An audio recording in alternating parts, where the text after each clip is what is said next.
Welcome back to the Papers podcast, where the number need to listen is 1.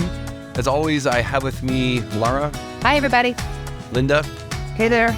And Jason, who's going by his Latin name, Jasonius Maximus today, which I'm not sure what he's compensating for, but Jason, how are you? I'm very good, John. You forgot the Aurelius part. I've also added that as a suffix. Oh, but I think it's something to do with gluteus maximus, perhaps. He does have a bit of a fat head. Anyway, you don't want to hear about that as we tease each other endlessly. You do want to hear about what is the latest, greatest health professions education research, how it can change your life. Lara, you have a paper today. What say you? Yeah, so I chose this paper for a number of reasons. One is that I wanted to do a little shout out to the Journal of Graduate Medical Education, because this journal is open access on both sides, which means it's free for the authors to submit, and all the publications are freely available on the internet. No paywalls, no firewalls, flat out free. So I just really appreciate any journal that's working from that premise. So yay, JGME.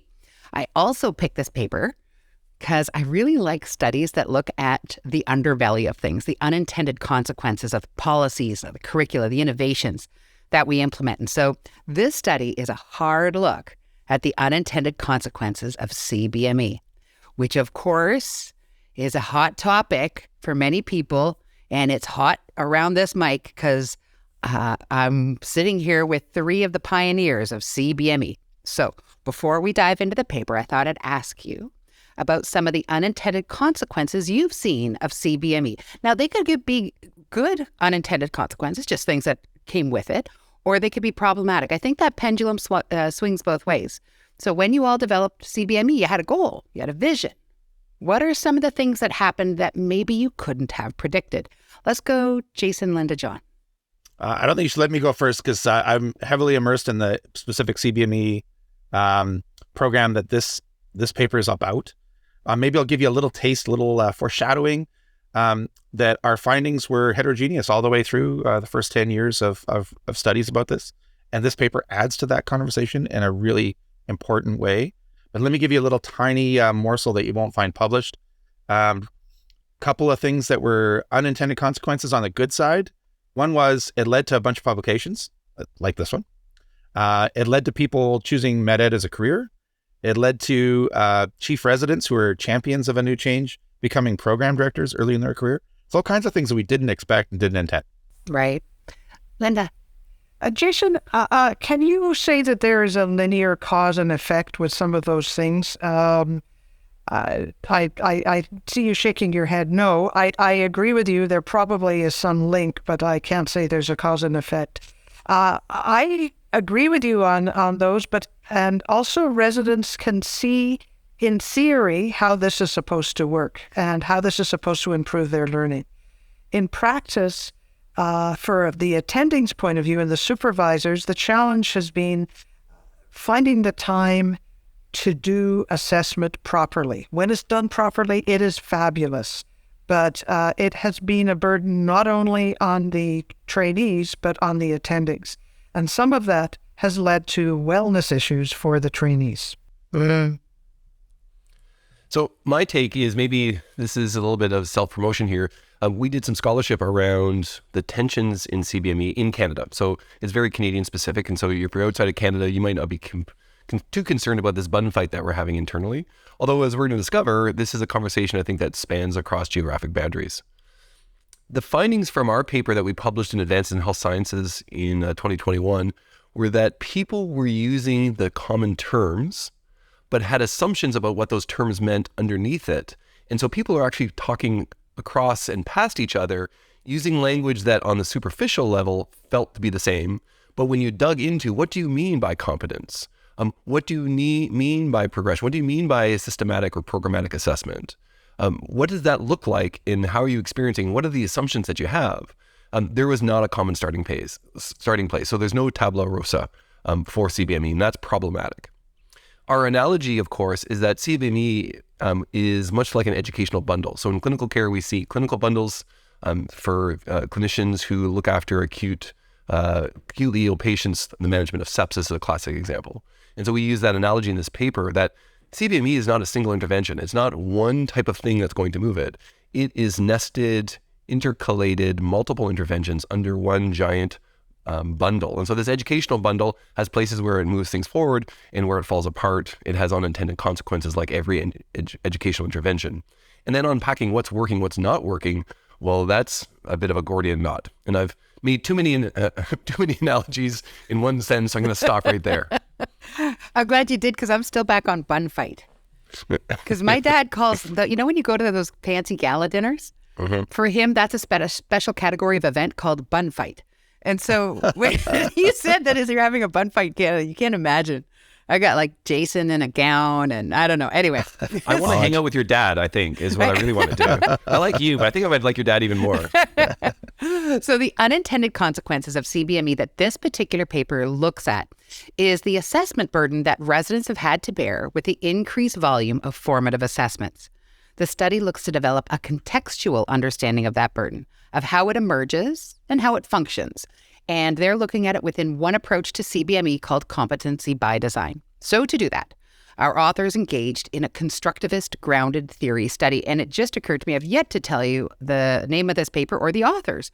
So the paper is entitled The Most Crushing Thing, Understanding Resident Assessment Burden in Competency-Based Curriculum. And the first author is Mary Ott, and she's writing with 5 other colleagues based out of the University of Western Ontario.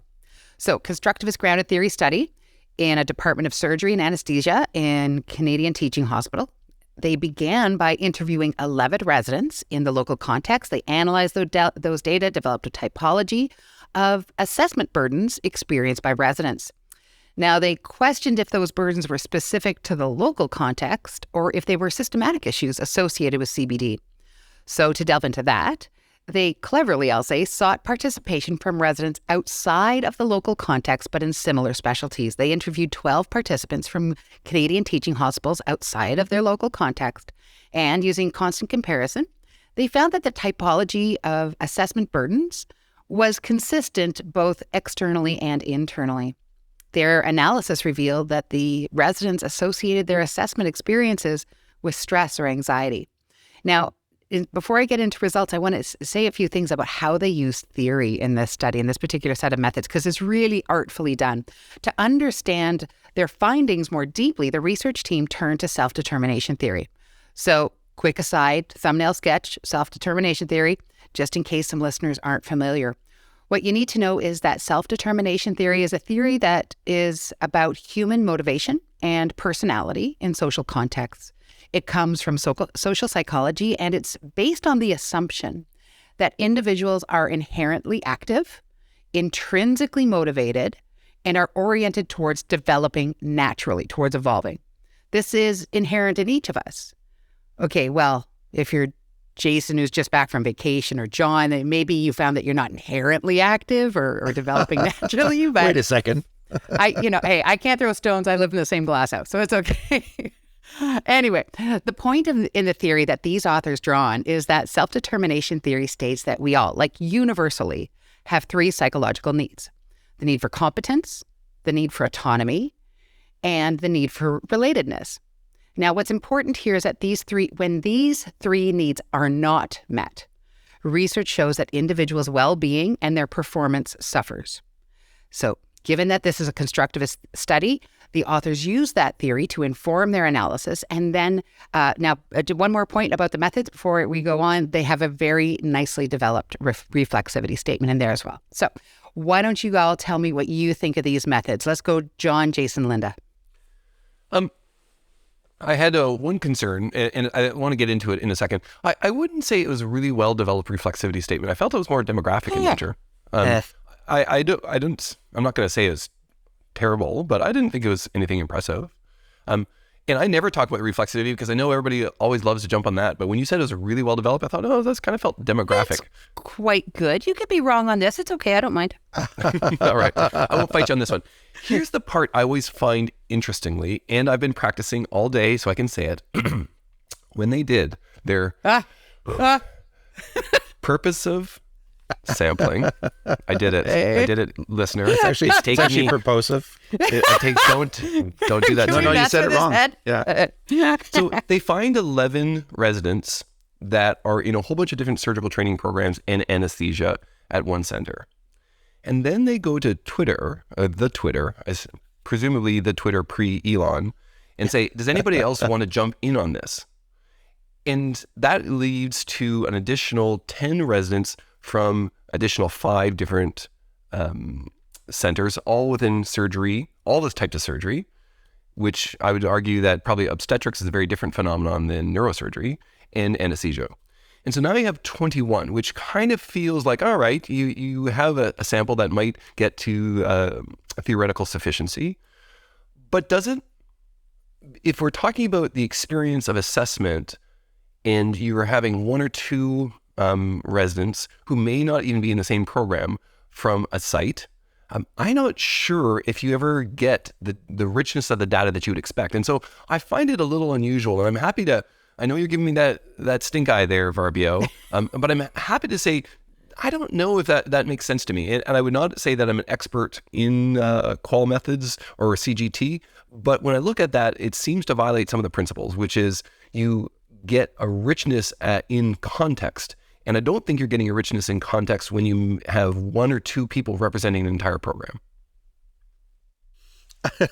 Ladies and gentlemen, you can't see the video, but Lara Varpio's face has now just been transformed into a very scrunchy version. Rage of Lara face? Is that Varpio. No, it's not rage. It's me quite. patiently waiting for Jason and Linda so that I can fix it. But it's all good. Let's take our time then, shall we?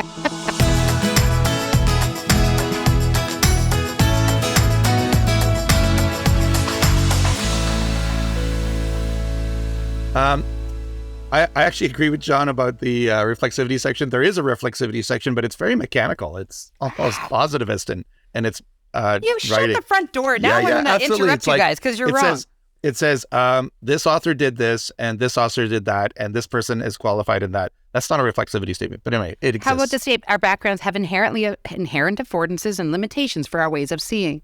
Yeah, to me, mean, that they've was got that, some that, good- that was That's saying that we was know the what only reflexivity part of means. yeah, that was the only part of the reflexivity that was reflexivity, but it is Yeah, a it says, definition of it. We are all human beings. Like they might as well just put that statement in.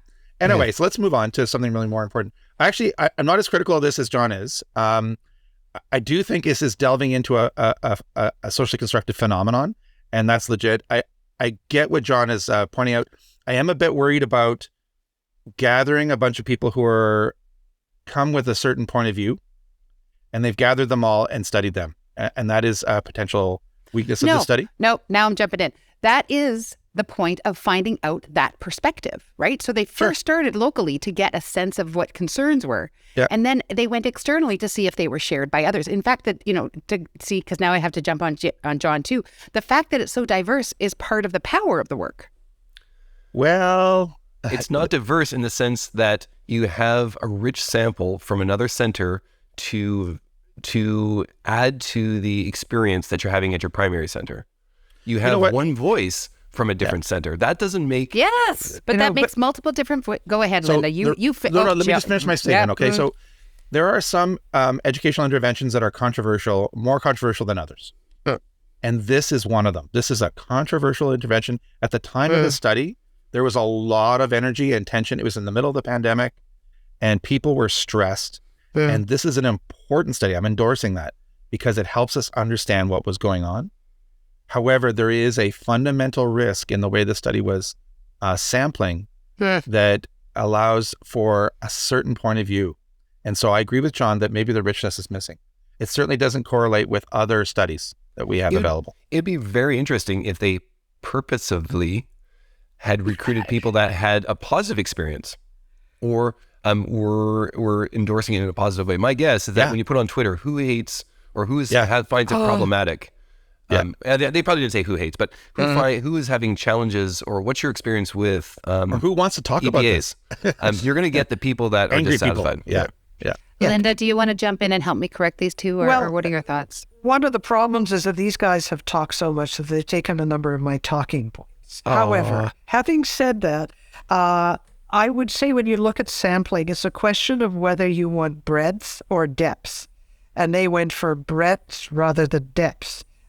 So I'll let you address that a little bit more, Lara. With regards to being purposeful in their sampling, they weren't. And I do think that when you put something out on Twitter, you get a fairly biased group of people. So I'm a little concerned about that. I'm not so concerned about the questions or about the way they did the analysis or things like that. It was really just the sampling. I must say, though, I actually thought you picked this paper because you wanted to talk about the analysis, about constructivist grounded theory, and also whether you thought that this was a particular theory that was right for this. So I thought you were going to talk more about theories. That's all. Oh, well, so I will talk about more about that in a minute. But I'm just going to make sure that our listeners hear the extent to which the concerns that y'all have raised. I appreciate your expressions. I as I say to my children, I hear your words, but it doesn't mean I agree. The idea of so they did do sampling in depth in their local context. I think we can agree on that, right? Mm-hmm.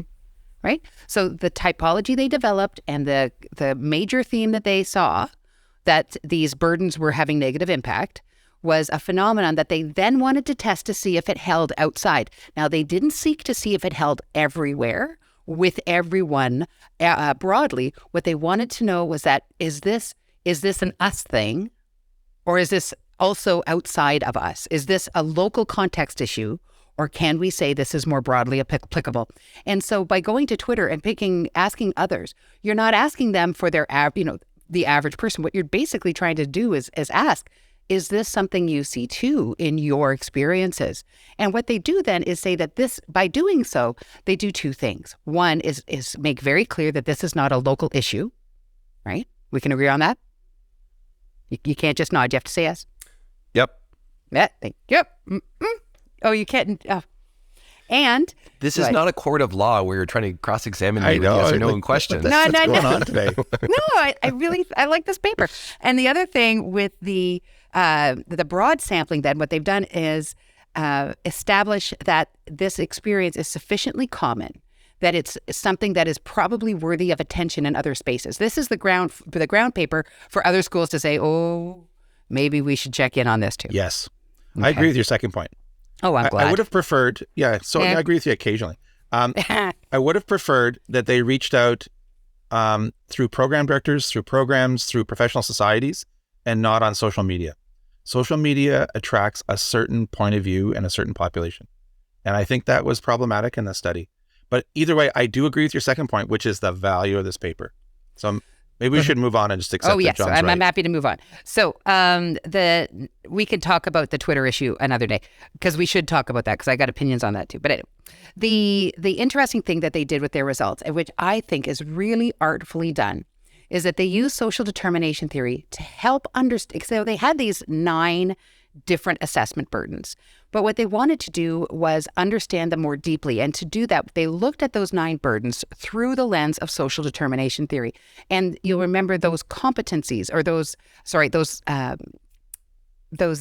psychological needs that self-determination theory says these are things you need, right? So competence, autonomy, and relatedness. And by using that theory, what they began to be able to do is understand how some of these assessment burdens cluster under specific parts of that self-determination triumvirate. So first, threats to autonomy were described by participants as externally imposed limitations on their individual ability to pursue meaningful learning opportunities. They felt that they missed opportunities to self-regulate their learning. They described a lack of situational control because they were asked to achieve EPAs, like putting in a chest tube, when they hadn't even had the chance to do that yet. And they also talked about threats to autonomy there's experience of comparative assessment. This, you're not doing well as others, or I feel the need to keep up with the group. When we look at relatedness, the authors cluster 3 different typologies, or 3 different burdens under that. One is the lack of trust, and this is when residents felt unfairly judged by the competence committee.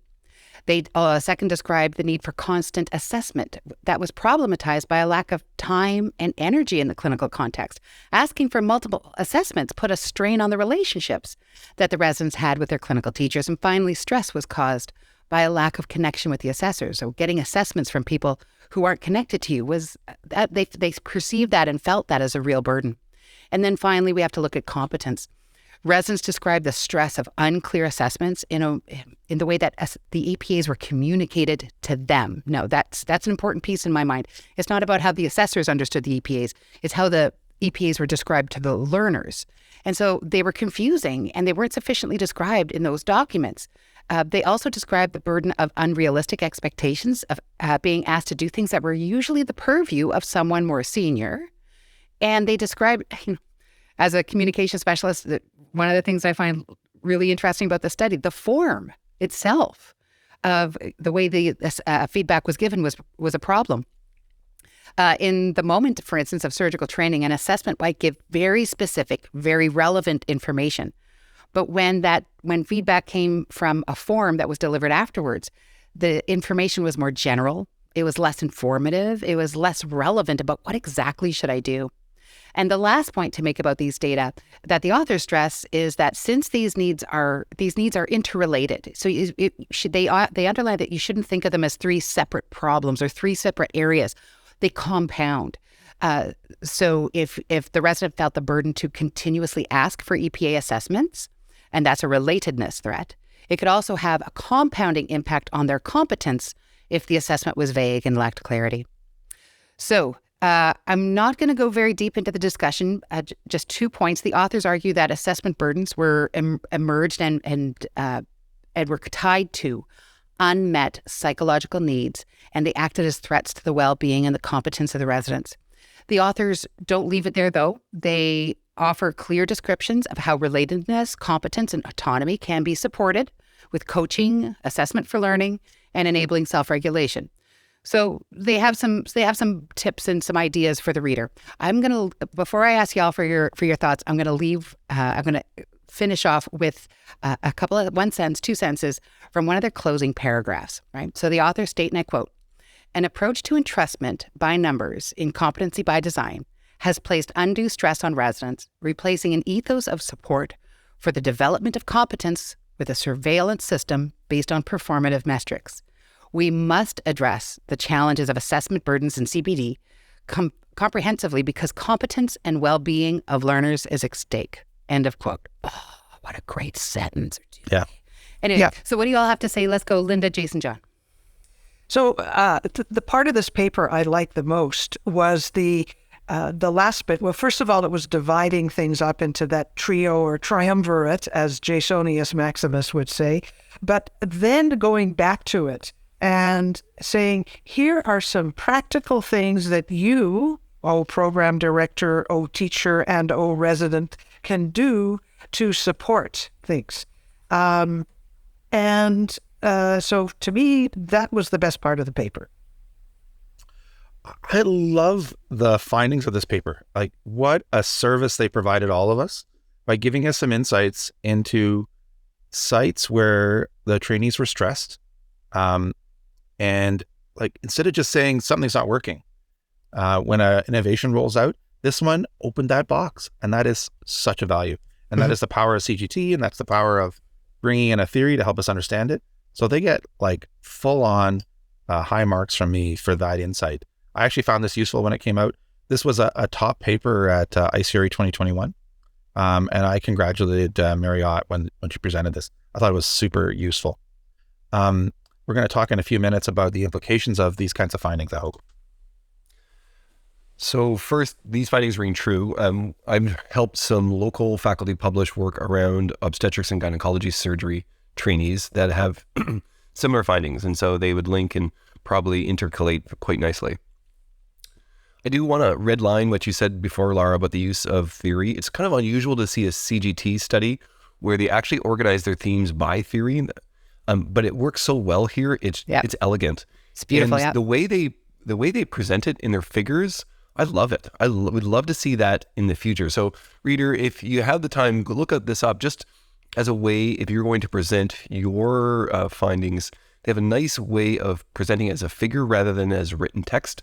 And you can imagine if you ever wanted to use this in a kind of presentation with full copyright approval, of course, you might think about doing a couple screen grabs and putting this into your presentation. It really makes it easy to present and to digest visually. The The one thing I would say, and this is going to sound defensive, as much as I agree with the critique of the assessment system brought in by CBME, in the midst of this, we seem to have forgotten what it was replacing, which was a system where we had rotation reports that would happen months afterwards based on no or any data and no accountability. And so I'm not saying this is the current system of programmatic assessment is perfect. It's an uncompleted, needs to be refined, but I think it's an evolutionary progression from what we had before. And I just want to point that out sometimes, because in the midst of us saying this is broken, the answer is not to return to what we had before, but to say what's the next version of assessment that's going to be more valuable for our residents.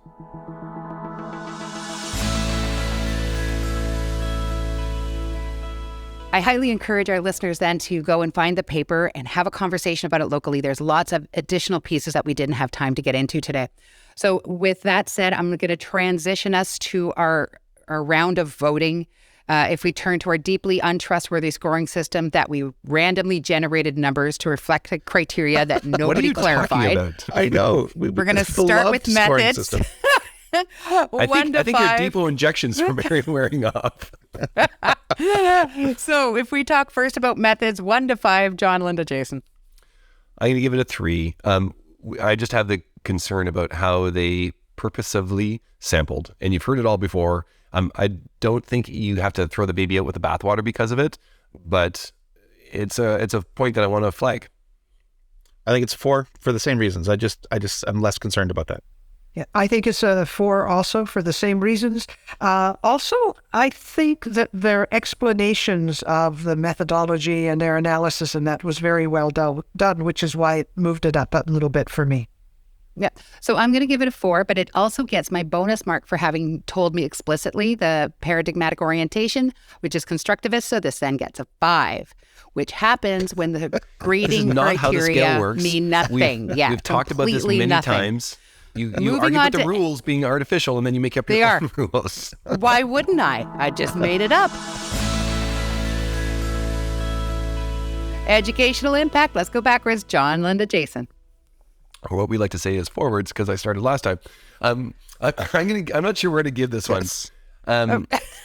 It's the findings are important and they're presented elegantly, but we've heard or seen this before, and so it adds to the literature, but it's probably not the piece that I pull out and say this is the first paper to flag it, or the one that says it most powerfully. I think using self-determination theory is a really elegant way of articulating what happens. I'm stuck, and so I'm probably going to be lenient here and go to a 4.